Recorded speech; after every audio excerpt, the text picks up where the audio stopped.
नमस्कार, आदाब, सत श्री अकाल। स्वागत है आप सभी का आपके अपने YouTube चैनल पर। आप सबके लिए जीके की एक बहुत इंपॉर्टेंट क्लास है ये। अगर आप police constable, SSC GD, RO के एग्जाम की, एसएससी जीडी, इसके साथ साथ अगर आप बीपीएससी या किसी भी एग्जाम की तैयारी कर रहे हैं, अगर आपके एग्जाम में जीके से क्वेश्चन आता है तो क्लास आप सबके लिए बहुत ही हेल्पफुल रहेगी। आज हम पॉलिटिक्स के बहुत इंपॉर्टेंट टॉपिक होते हैं। संविधान निर्माण की प्रोसेस क्या रही, संविधान निर्माण की प्रक्रिया क्या रही, उससे जुड़े सारे इंपॉर्टेंट पॉइंट को डिस्कस करेंगे। प्रीवियस ईयर में इस टॉपिक से जहाँ से क्वेश्चन आए हैं या क्वेश्चन आने की संभावना है, हर एक पॉइंट को डिस्कस करेंगे। तो चलिए अपनी क्लास को स्टार्ट करते हैं एक मोटिवेशनल कोट के साथ। आंखों में अरमान लिया, मंजिल को अपना मान लिया, मुश्किल क्या आसान क्या, जब ठान लिया तो ठान लिया। जब आपने संकल्प ले लिया है तो अब कोई भी विकल्प नहीं खोजना।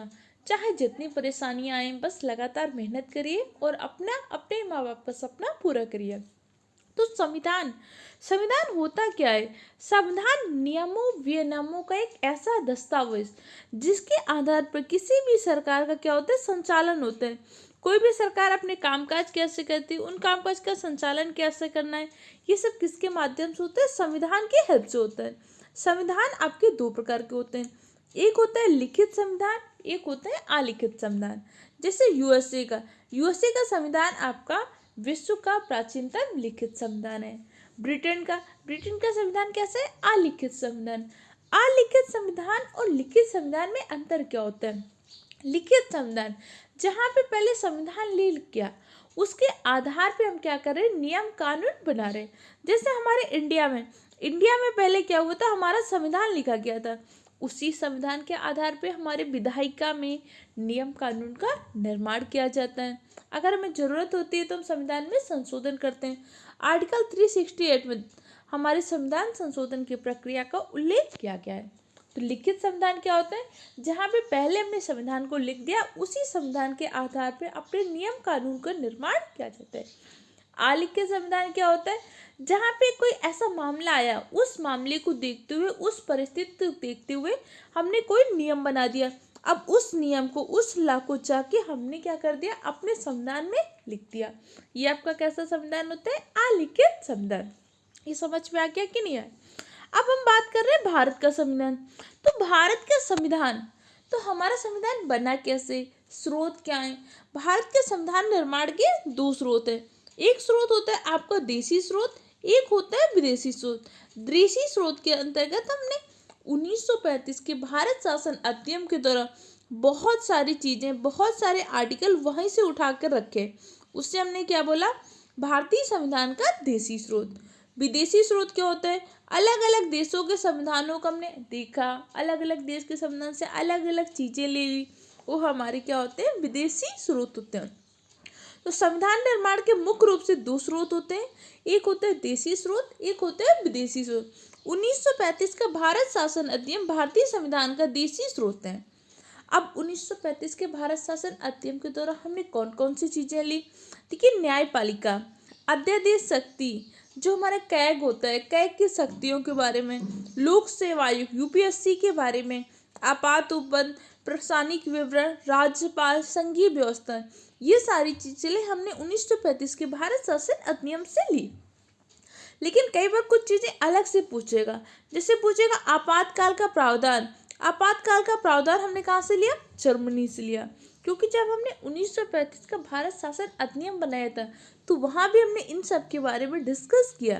तो अगर आपके एग्जाम में 1935 का भारत शासन अधिनियम है तो वो लगाइएगा।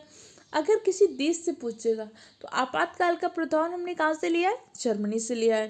स्वतंत्र न्यायपालिका, न्यायपालिका की बात संघीय न्यायालय, फेडरल न्यायालय तो हमने 1773 के रेगुलेटिंग एक्ट के द्वारा बनाया था। तो हमारे भारत शासन अधिनियम में भी न्यायपालिका की बात थी, लेकिन न्यायपालिका हमारी स्वतंत्र होगी, न्यायपालिका की सर्वोच्चता होगी, न्यायपूर्वक, ये बातें हमने कहाँ से लिया? यूएसए से ली है। चलिए अलग अलग करके हम डिस्कस कर लेते हैं। इतने सारे पॉइंट्स समझ में आ रहे कि नहीं आ रहे? हो सकता है कि चीज़ें आपको थोड़ी सी टफ लगे। देखिए, एक हमारा ह्यूमन नेचर होता है, जो चीज़ें हमारे लिए बेटर होती है ना, वो हमें बिटर ही लगती हैं, हमें कड़वी लगती हैं, हमारा मन नहीं करता।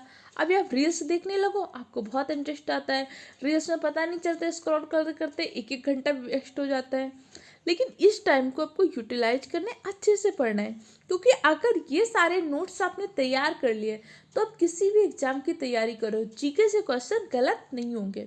और अब जो टाइम है, आपको हर सब्जेक्ट पे इक्वली इम्पोर्टेंस देनी होगी। ऐसा नहीं कर सकते कि मैथ और रीजनिंग पे ज़्यादा फोकस कर ले, हिंदी पर ज़्यादा फोकस कर ले, जीके को छोड़ते नहीं। आपको सारे सब्जेक्ट पे इक्वल इम्पोर्टेंस देनी होगी, क्योंकि आज के टाइम पे कंपटीशन बहुत ज़्यादा है। तो आपको जब सारे सब्जेक्ट तैयार होंगे तो आप लगातार क्लासेस को देखिएगा, जीके आपके फिंगर टिप्स में रटाने की जिम्मेदारी मेरी होगी। चलिए, भारतीय संविधान के कुछ विदेशी स्रोत तो मैंने अलग अलग डिवाइस हैं। जैसे ब्रिटेन से क्या लिया है, ब्रिटेन से हमने क्या क्या लिया है, ब्रिटेन से लिया है संसदीय शासन व्यवस्था, शासन प्रणाली ली है, संसदीय विशेषाधिकार, जो हमारे सांसद होते हैं ना, सांसदों के विशेषाधिकार, ये हमने कहाँ से लिया है, ब्रिटेन से लिया हुआ है। विधि का शासन, कि हमारे यहाँ पे ला होगा, अनुच्छेद 14 में हमने कहा विधि के समझ समानता और विधियों का समान संरक्षण, ये बात हमने कहाँ से ली है, ब्रिटेन से ली है। विधायी प्रक्रिया, कानून निर्माण की प्रक्रिया क्या होगी, ब्रिटेन से लिया है। एकल नागरिकता, हमारे यहाँ पे कैसी है, एकल नागरिकता, हमें सिर्फ भारत की नागरिकता लेनी होती है, किसी देश की नहीं लेनी होती। अब जैसे अमेरिका में आपको अमेरिका की भी नागरिकता लेनी होगी, उसके बाद आप जिस प्रांत में निवास कर रहे हो उस प्रांत की भी नागरिकता लेनी होगी। एकल नागरिकता, मंत्रिमंडल प्रणाली, कि हमने कैसे मंत्रिमंडल प्रणाली को डिवाइड किया है, मंत्रिपरिषद का उल्लेख किस में किया गया है, आर्टिकल 74 में मंत्रिपरिषद का उल्लेख किया गया है। आर्टिकल 78 में प्रधानमंत्री के कर्तव्यों को उल्लेख किया गया है। इसके साथ साथ एकल न्यायिक प्रणाली, कि हमारे यहाँ पे क्या होगा, सुप्रीम कोर्ट की सर्वोच्चता होगी, स्वतंत्र और सर्वोच्च न्यायपालिका का उल्लेख हमने कहाँ से लिया है, स्वतंत्र न्यायपालिका बात की हमने यूएसए से। लेकिन एकल न्यायिक प्रणाली हमारे यहाँ पे कैसी होगी, एकल न्यायिक प्रणाली, मतलब सुप्रीम कोर्ट के बाद हम अपने फैसले को लेकर कहीं भी नहीं जा सकते। ये बात हमने कहाँ से ली है, ब्रिटेन से ली है। दोनों का अंतर समझिएगा बहुत अच्छे से, क्योंकि आप जो क्वेश्चन का लेवल होता है ना, बहुत टफ होता है और बारीक अंतर। अगर पूछेगा न्यायपालिका की, स्वतंत्र न्यायपालिका हमने कहाँ से ली है, स्वतंत्र न्यायपालिका हमने ली है अमेरिका से। लेकिन एकल न्यायिक प्रणाली ली हमने ब्रिटेन से। इसके साथ साथ जो हमारे यहाँ पे मतदान की व्यवस्था है, हमारे यहाँ पे मतदान में जीत का निर्धारण कैसे होता है, जिसको मैक्सिमम मत मिल जाते हैं, सर्वाधिक मत मिल जाते हैं, वो जीत जाता है। ये व्यवस्था हमने कहाँ से ली है, ब्रिटेन से ली है। इसके अलावा द्विसदनीय व्यवस्था कहाँ से ली है, द्विसदनीय व्यवस्था भी हमने ब्रिटेन से ली है। ये पॉइंट समझ में आके कि नहीं आके। इसके अलावा नोट्स और टेस्ट सीरीज में आपको टेलीग्राम चैनल में प्रोवाइड कर दूंगी। टेलीग्राम चैनल की लिंक डिस्क्रिप्शन बॉक्स में डाल दी, उसको ज्वाइन कर लीजिएगा। ब्रिटेन से जो चीज़ें ली समझ के, अब हम देखते हैं संयुक्त राज्य अमेरिका। यूएसए से क्या लिया है, यूएसए में कैसी नागरिकता है, यूएसए में आपकी दोहरी नागरिकता है। फंडामेंटल राइट्स, जो आपके मूल अधिकार है, मूल अधिकार हमने कहाँ से लिए हैं, मूल अधिकार यूएसए से लिए। मूल अधिकार, प्रस्तावना का विचार, राष्ट्रपति पर महाभियोग की प्रक्रिया, स्वतंत्र न्यायपालिका, न्यायिक पुनर्विलोकन, लोक जनहित याचिका, जो पीआईएल जारी की जाती है ना, पीआईएल लोक जनहित याचिका। भारत में पीआईएल के जनक कौन है, जस्टिस जैन भगवती जी भारत में पीआईएल के जनक हैं। वैसे पीआईएल की प्रोसेस हमने कहाँ से ली, अमेरिका से ली है। इसके साथ साथ उपराष्ट्रपति का पद, वित्तीय आपातकाल कहाँ से लिया है, वित्तीय आपातकाल हमने लिया है आपके अमेरिका से। अनुच्छेद 360 में वित्तीय आपातकाल का उल्लेख किया गया है। 352 में राष्ट्रीय आपातकाल का उल्लेख किया गया है। 356 में हमने राष्ट्रपति शासन या राज्य आपातकाल का उल्लेख किया गया है। इंडिया में अभी एक भी बार वित्तीय आपातकाल नहीं लगा। 352 के तहत राष्ट्रीय आपातकाल इंडिया में कितने बार लग चुका है, 3 बार लग चुका है। इसके साथ साथ राज्य की विधायिका किसी चीज का अनुमोदन कर सकती है, ये हमने कहाँ से लिया है, अमेरिका से। संविधान की सर्वोच्चता, हमारे यहाँ पे क्या होगा, संविधान सर्वोच्च होगा, इसका बात भी हमने कहाँ से लिया, संयुक्त राज्य अमेरिका से। संयुक्त राज्य अमेरिका विश्व का सबसे प्राचीनतम लिखित संविधान किसका है, विश्व का सबसे प्राचीनतम लिखित संविधान है आपके संयुक्त राज्य अमेरिका का। क्लियर हो गया, ये पॉइंट समझ में आके कि नहीं आके। अब हम देख लेते हैं आयरलैंड से। अगर आपने इसके सारे पॉइंट को याद कर लिया तो आपका पेपर का लेवल टफ हो, इजी हो, आप सारे क्वेश्चन को सॉल्व कर पाएंगे। बस अभी 1 महीना मेरे साथ पेशेंस बनाकर पढ़ लीजिएगा। हो सकता है कि कुछ चीज़ें आपको लग रहा हो टफ हो रही हो, मन नहीं लगता, लेकिन आपको ये सारी चीज़ें याद करनी है। आयरलैंड से क्या लिया है? आयरलैंड से हमने तो डीपीएसपी, हमारे संविधान में डीपीएसपी को उल्लेख यहाँ पे आर्टिकल 36 से 51 में डीपीएसपी का उल्लेख किया गया है। राज्य के नीति निर्देशक तत्व, और जो डीपीएसपी होते हैं ना, किसी भी राज्य के लिए बाध्यकारी नहीं होते हैं, लेकिन डीपीएसपी बनाए गए राज्य को क्या कि ए भाई तुम्हें जरा अपने नियम कानून बनाने हैं तो जरा डीपीएसपी को देख लेना, क्योंकि आपको नकल करनी है ना कि भाई हमें कानून बनाने कैसे है, तो जरा डीपीएसपी को देख के अपने कानून बनाना। तो राज्य के लिए वाद्योग नहीं है, बाध्यकारी नहीं है, लेकिन राज्य का कर्तव्य कि डीपीएसपी को लागू करना है। राष्ट्रपति का निर्वाचक मंडल, ये हमने कहाँ से लिया है? आयरलैंड से। राष्ट्रपति के निर्वाचक मंडल में होता कौन कौन है? तो आपके राष्ट्रपति के निर्वाचक मंडल में जो होते हैं ना,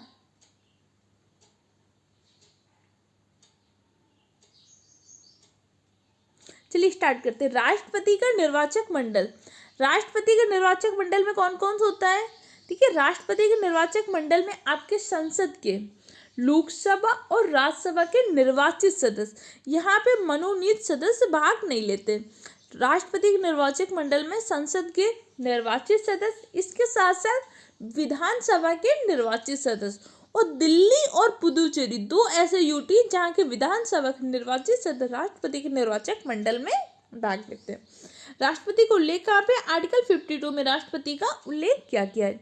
इसके अलावा राष्ट्रपति जो मनोनयन करता है, राष्ट्रपति राज्यसभा में 12 सदस्यों को मनोनयन करता है। वो कौन कौन से क्षेत्र से होते हैं? साहित्य से, कला से, विज्ञान से, समाज सेवा से, इन क्षेत्रों से राष्ट्रपति 12 सदस्यों को मनोनयन करता है। राज्यपाल भी मनोनयन करता है, लेकिन राज्यपाल का एक क्षेत्र और होता है। राज्यपाल क्या करता है? सहकारिता से भी क्या करते हैं? राज्यपाल मनोनयन करता है, ध्यान रखिएगा। कनाडा के संविधान से क्या लिया है? कनाडा के संविधान से अवशिष्ट शक्तियाँ, अवशिष्ट शक्तियों को तात्पर्य क्या होता है? जब हमने 7वीं अनुसूची में शक्तियों का विभाजन किया, संघ सूची, राज सूची और संवर्ती सूची में, भाई हमने कहा कि जो संघ सूची के विषय होंगे उस पर कानून कौन बनाएगा? केंद्र सरकार बनाएगी। राज सूची के विषयों पर कानून कौन बनाएगा? राज्य सरकार बनाएगी। संवर्ती सूचियों के विषयों पर कानून कौन बनाएगा? केंद्र सरकार और राज्य सरकार दोनों बना सकती है। लेकिन फिर भी तो कुछ ऐसे विषय रह सकते हैं ना, जैसे जब हमारा संविधान बन रहा था तो क्या साइबर क्राइम होते थे? तो क्या इस तरीके के क्राइम होते थे? नहीं होते थे। लेकिन अब हमारे यहाँ इस टाइम पे साइबर क्राइम हो रहे हैं, साइबर ठगी हो रही है, ऑनलाइन फ्रॉड हो रहे हैं, तो हमें ऐसे कानून की जरूरत है कि नहीं? तो इसके लिए हमने कहा कि अवशिष्ट शक्तियाँ, कि कुछ ऐसी सूचियाँ, कुछ ऐसी चीजें जिसको ना संघ सूची में वर्णन किया गया है, ना राज सूची में, ना संवर्ती सूची, तो उनको हम किस में रखेंगे? अवशिष्ट शक्तियाँ। अवशिष्ट शक्तियों पर कानून बनाने का अधिकार किसके पास होता है? केंद्र सरकार के पास होता है। इसके साथ साथ संघीय शासन प्रणाली, कि हमारे यहाँ पे भाई संघीय शासन प्रणाली कैसी होगी? हमने कहाँ से लिया है? कनाडा से लिया है। सशक्त केंद्र राज्यपाल की नियुक्ति, भाई राज्यपाल की नियुक्ति कहाँ से ली है? कनाडा से लिया है। राष्ट्रपति द्वारा उच्चतम न्यायालय का परामर्श, राष्ट्रपति आर्टिकल 143 के तहत क्या कर सकता है? उच्चतम न्यायालय सुप्रीम कोर्ट से परामर्श ले सकता है। सुप्रीम कोर्ट परामर्श देने के लिए बाध्य नहीं है। अगर सुप्रीम कोर्ट ने परामर्श दे दिया तो राष्ट्रपति भी उस सलाह को मानने के लिए बाध्य नहीं है। भाई हमें जरूरत पड़ी, हमने आपसे सजेशन ले लिया, भाई हमें क्या करना है? आपका मन हुआ तो आपने सजेशन दे दिया, मेरा मन हुआ तो सजेशन को मान लिया। ऐसे इनके साथ होता है। राष्ट्रपति का मन हुआ भाई इस मामले में क्या करना चाहिए जरा बताइए, उसका मन हुआ तो उसने बता दिया, मन नहीं है तो फूफा जी की तरह के मुंह फुला के बैठा है, नहीं बताएगा। और राष्ट्रपति भी बाध्य नहीं कि उनकी सलाह को माने या न माने। क्लियर हो गया? लिया कहाँ से? कनाडा के संविधान से। अगला काम है ऑस्ट्रेलिया। ऑस्ट्रेलिया से हमने क्या लिया? सबसे पहले संवर्ती सूची। संवर्ती सूची पर कानून कौन बनाता है? संवर्ती सूची पर केंद्र सरकार और राज्य सरकार दोनों कानून बना सकते हैं। अगर एक ऐसी स्थिति होती है दोनों ने कानून बना दिया, तब उसका कानून मान्य होगा, तब आपकी केंद्र सरकार, पापा जी जो बड़े हैं ना, तब फिर क्या होगा? केंद्र सरकार का कानून वैलिड होगा। जैसे आपके शिक्षा वन हो गया, शिक्षा हो गई, वन हो गया, जनसंख्या हो गया, ये सब किसमें? ये सब आपके संवर्ती सूची के अंतर्गत आते हैं।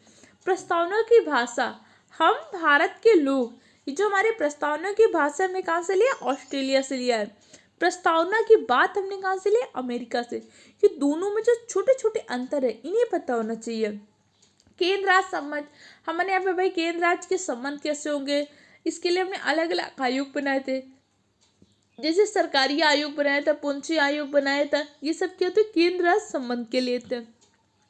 इसके साथ साथ शक्तियों का विभाजन, 7वीं अनुसूची में केंद्र और राज्य की मध्य शक्तियों का विभाजन किया गया है।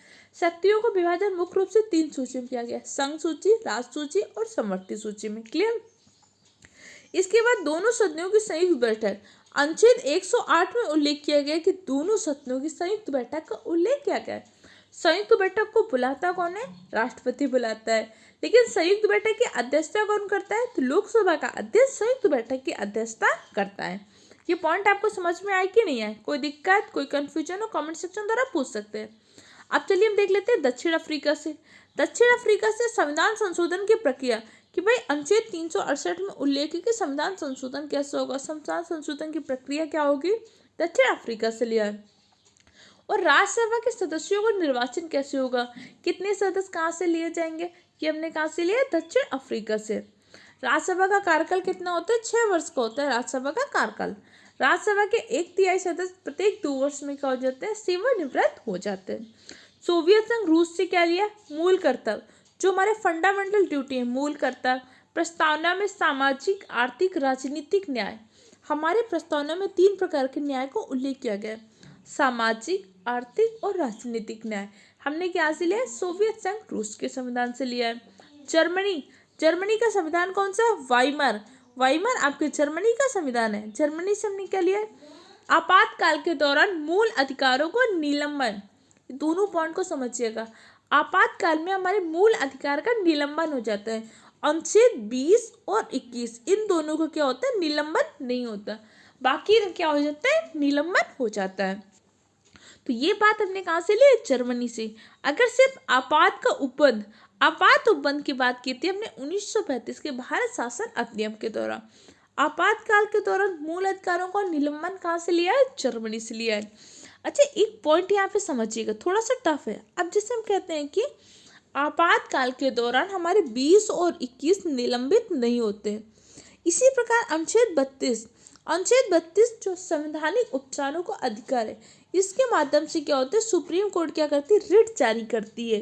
तो एक तरीके से देखेंगे तो अनुच्छेद 32 भी निलंबित नहीं होता, लेकिन आपको क्वेश्चन पूछेगा तो हमेशा 20 और 21, क्योंकि सुप्रीम कोर्ट आपके मौलिक अधिकारों के हनन होने पर ही तो क्या करती है, रिट जारी करती है। अब जैसे सुप्रीम कोर्ट को बंदी, प्रत्यक्षीकरण, परिमादेश, पदच्छेद, उत्प्रेषण, अधिकार प्रत्याहार, इसमें से किसी की रिट जारी करनी है, तो सुप्रीम कोर्ट क्या करेगी, आर्टिकल 32 का प्रयोग करती है।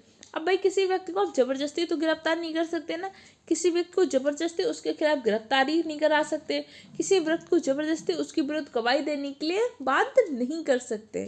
तो ये सारी चीज़ों को समझिएगा। अनुच्छेद 32 में संवैधानिक उपचारों के अधिकार का उल्लेख किया गया है। डॉक्टर भीमराव अंबेडकर ने अनुच्छेद 32 को भारतीय संविधान की आत्मा कहा था। वैसे भारतीय संविधान की आत्मा प्रस्तावना को बोला गया है, लेकिन डॉक्टर अंबेडकर कौन सा पूछेगा तो अनुच्छेद 32 को। क्लियर हो गया। इसके बाद हमने फ्रांस से क्या लिया है, फ्रांस के संविधान से स्वतंत्रता, समानता और बंधुत्व को सिद्धांत, इसके साथ साथ गणतंत्र व्यवस्था, जो हमारे यहाँ पे गणतंत्र व्यवस्था चल रही है, ये हमने कहाँ से लिया, फ्रांस से लिया। जापान के संविधान से विधि द्वारा स्थापित प्रक्रिया, ये हमने कहाँ से लिया, जापान के संविधान से। तो आज की क्लास में हमने भारतीय संविधान के स्रोत जाना कि भारतीय संविधान का देशी स्रोत क्या है, विदेशी स्रोत क्या है। कोई दिक्कत, कोई कंफ्यूजन हो, कमेंट सेक्शन द्वारा पूछ लीजिएगा। देखिए इसमें मैंने क्या किया है, आपके पीसीएस प्री तक के सारे इंपॉर्टेंट पॉइंट को समावेश किया है। अगर आपने इस सीरीज को देख लिया और सारे पॉइंट को याद कर लिया, तो आप किसी भी एग्जाम की तैयारी कर रहे हो, जीके से आपके क्वेश्चन गलत नहीं होंगे। इसके अलावा इसकी पीडीएफ मैं आपको टेलीग्राम चैनल पे दे दूंगी, वहाँ से देख लीजिएगा। दिक्कत, कंफ्यूजन हो, कमेंट सेक्शन द्वारा पूछ सकते हैं। चैनल को लाइक करिए, सब शेयर करिए और दूसरे फ्रेंड के साथ सब्सक्राइब करिए। ओके।